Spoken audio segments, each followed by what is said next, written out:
soin de toi, maître. Heureuse est la mère qui t'a porté et allaité. Heureux plutôt ceux qui écoutent la parole de Dieu et qui l'observent.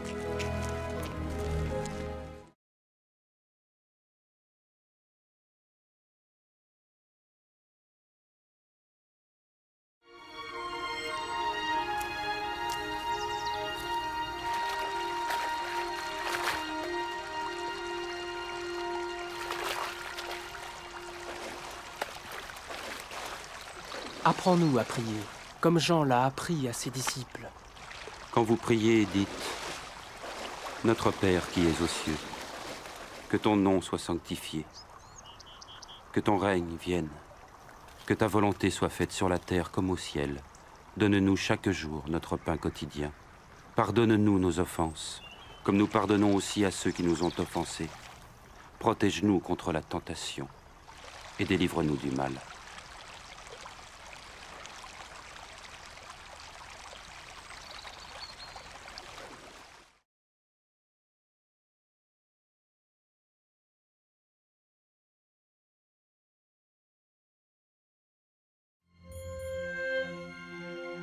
Dans les Saintes Écritures, Dieu déclare que le Messie viendrait pour être le sauveur du monde. La vie de Jésus prouve qu'il est bien celui dont les prophètes avaient parlé. Ésaïe a prophétisé que la Vierge deviendrait enceinte et qu'elle enfanterait un fils. Des siècles plus tard, la naissance de Jésus accomplissait cette prophétie.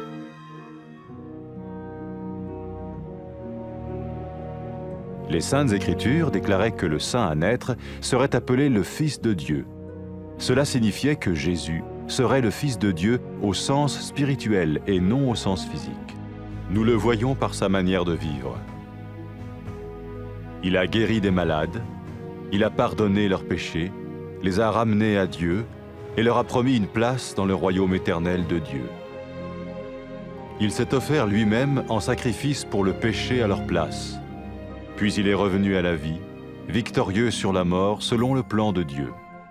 Jésus a dit « Personne ne me prend la vie, mais je la donne de ma propre volonté. » La vie de Jésus n'a pas seulement accompli les écrits des prophètes, mais elle a aussi confirmé la vérité de la sainte parole de Dieu. Les prophètes avaient écrit « Ta parole, ô mon Dieu, est parfaite, elle dure à toujours. »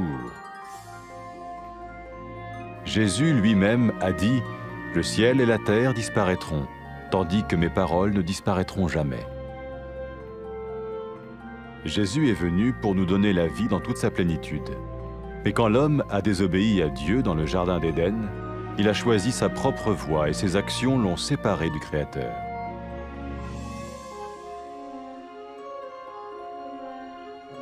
Les Saintes Écritures déclarent que tous ont péché et que le salaire que paye le péché, c'est la mort. Il s'agit de la mort spirituelle, éternelle séparation d'avec Dieu. Mais tout comme Dieu a donné un bélier pour qu'il meure à la place du fils d'Abraham, ainsi il a envoyé Jésus, le Messie, mourir à notre place. Sa vie, sa mort et sa résurrection restaurent la relation entre Dieu et tous ceux qui mettent leur confiance en lui. Maintenant, non seulement Jésus pardonne les péchés de ceux qui le suivent, mais il les sauve aussi du jugement éternel de Dieu. Ils sont sûrs d'aller au paradis et de vivre avec lui pour toujours. C'est cette vie et cette liberté de la culpabilité et du pouvoir du péché que Jésus offre à chacun aujourd'hui. Cela ne veut pas dire suivre une religion, mais choisir d'avoir foi en Jésus qui dit « Je me tiens à la porte et je frappe. Si quelqu'un entend ma voix et ouvre la porte, j'entrerai chez lui. » Cela veut dire se tourner vers Dieu et croire que Jésus vient dans nos vies pardonner nos péchés et nous rendre tels qu'il veut que nous soyons. Il ne suffit pas d'approuver intellectuellement ce qu'il dit, ni de vivre une expérience émotionnelle. Nous le recevons par grâce, au moyen de la foi, par un acte de notre volonté. Lorsque quelqu'un est prêt à suivre Jésus le Messie, il peut lui parler par une simple prière. Peut-être êtes-vous prêt maintenant à ouvrir votre vie à Dieu. Si oui, vous pouvez vous joindre à la prière suivante, silencieusement. dans votre cœur. Seigneur Jésus, j'ai besoin de toi. Merci d'être mort sur la croix pour mes péchés.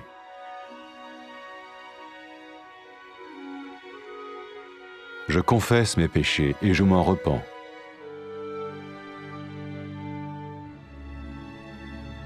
Je t'ouvre la porte de ma vie et je te reçois comme mon Sauveur et Seigneur.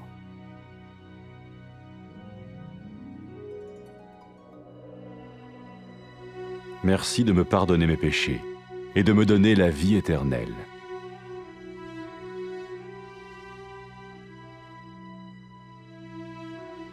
Fais de moi le genre de personne que tu veux que je sois. Maintenant que je deviens l'un de ceux qui te suivent. Amen.